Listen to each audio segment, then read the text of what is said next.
Hello' বন্ধুসকল, এতিয়া যেহেতু অমৃত বৃক্ষ আন্দোলনৰ ফটো আপলোড কৰা আৰম্ভ হৈ গৈছে, তো সেই ফটোখন আপুনি কেনেকৈ আপলোড কৰিব আজিৰ এই ভিডিঅ'ৰ সহায়ত ফুল প্ৰচেছ দেখাবলৈ গৈ আছোঁ। কিছুমানৰ কি হৈ আছে, ফটোখন আপলোড কৰাৰ সময়ত ফটোটো আপলোড হোৱা নাই, মানে ইৰ'ৰ দেখাই আছে। তো সেইটো আপোনাৰ কি কাৰণে দেখাই আছে, সেই প্ৰব্লেমৰ সলিউশ্যন এই ভিডিঅ'ৰ সহায়ত দেখাবলৈ গৈ আছোঁ। তো ফাৰ্ষ্ট টাইম আপুনি কি কৰিব, ইয়াতে দেখা পাব চিলেক্ট প্লান্ট, ইয়াতে আপুনি ক্লিক কৰিব। ইয়াতে ক্লিক কৰি আপোনাৰ যিটো গছ, সেই গছৰ নামটো আপুনি ইয়াতে চিলেক্ট কৰিব। সিলেক্ট কৰাৰ পিছত ইয়াতে আপুনি দুটা অপশন পাব।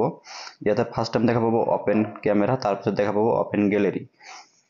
তো আপুনি কি কৰিব, ইয়াতে আপুনি ওপেন ক্যামেৰাত ক্লিক কৰিলে আপোনাৰ যেটো মোবাইলৰ ক্যামেৰা আছে সেইখন আপোনাৰ ক্যামেৰা অন হৈ যাব। অন ওপেন হোৱাৰ পিছত এই ফটোটো যেটো আপোনাৰ শো কৰিব সেইটো আপুনি এনেকৈ ক্যাপচাৰ কৰিব।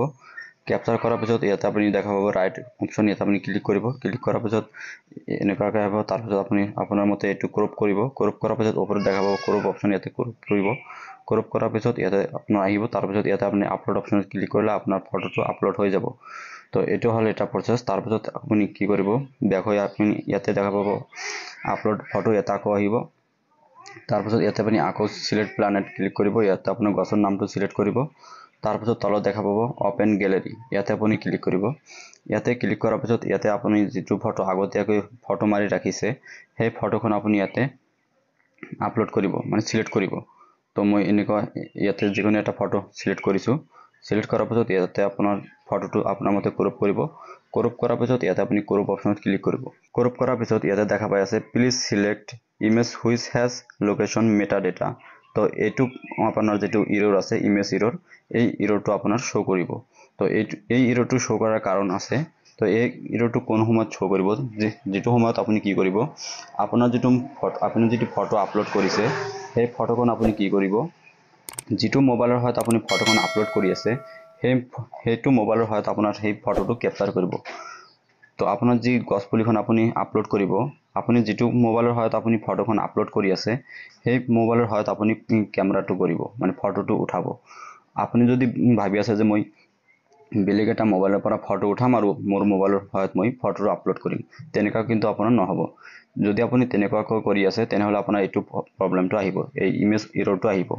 আপুনি মনত ৰাখিব, যিখন মোবাইলৰ সহায়ত আপুনি ফটো উঠাব সেইখন মোবাইলৰ সহায়তে আপুনি ফটোটো আপলোড কৰিব লাগিব। যদি আপুনি এটা মোবাইলৰ সহায়ত ফটো উঠাইছে আৰু বেলেগ মোবাইলৰ সহায়ত আপুনি ফটোটো আপলোড কৰিছে, তেনে ক্ষেত্ৰত কিন্তু আপোনাৰ এইটো প্ৰবলেম আহিব।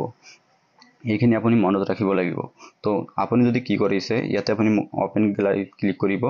ওপেন গ্যালাৰিত ক্লিক কৰাৰ পিছত আপুনি এইটো ফটো ক্লিক কৰিব। ক্লিক কৰাৰ পিছত আপুনি যিখন মোবাইলৰ সহায়ত ফটোটো ক্যাপচাৰ কৰিছে আৰু সেইখন মোবাইলৰ সহায়ত আপোনাৰ যদি ফটোটো যদি আপলোড কৰে তেনে ক্ষেত্ৰত আপোনাৰ হৈ যাব। তো মই আপোনাক ইয়াতে দেখাই আছোঁ, মই যিখন মোবাইলৰ সহায়ত আপুনি ফটোটো মই ক্যাপচাৰ কৰিছে সেইখন মোবাইলৰ সহায়ত মই ফটোটো আপলোড কৰি আছোঁ। তাৰপিছত ইয়াতে ক্ৰপত ক্লিক কৰি দিম। তাৰপিছত দেখা পাইছে ইয়াতে আহি গৈছে। তাৰপিছত ইয়াতে ফটো আপলোডত ক্লিক কৰিলে আপোনাৰ ফটোটো আপলোড দেখা পাইছে, সাকসেসফুলি আপলোড হৈ গৈছে। তো এনেকৈ আপুনি কৰিব লাগিব। আপুনি ভুলতো আপুনি এইটো কাম নকৰিব যে মই বেলেগ এটা মোবাইলৰ পৰা ফটোটো উঠাম আৰু মোৰ মোবাইলৰ সহায়ত মই ফটোটো আপলোড কৰিম, তেনেকুৱা কিন্তু আপোনাৰ নহব। তো এইটো কথা আপুনি বিশেষকৈ মনত ৰাখিব লাগিব। আপুনি যিখন মোবাইলৰ সহায়ত আপুনি ফটোটো উঠাব সেইখন মোবাইলৰ সহায়ত আপোনাৰ ফটোটো আপলোড কৰিব লাগিব। তো আশা কৰোঁ আপোনালোকে ভিডিঅ'টো বুজি পাইছে আৰু আপোনালোকৰ বহুত হেল্পফুল হৈছে। যদি ভিডিঅ'টো চাই ভাল পাইছে, ভিডিঅ'টো এটা লাইক কৰি চেনেলটো সাবস্ক্ৰাইব কৰিব আৰু আপোনাৰ সেইসকল ফ্ৰেণ্ড সাৰ্কলৰ মাজত ভিডিঅ'টো বেছিকৈ শ্বেয়াৰ কৰিব যিসকলৰ নেকি এইটো প্ৰবলেম দেখা পাই আছে। তো আজিৰ কাৰণে এইখিনি, বাই বাই, জয় হিন্দ।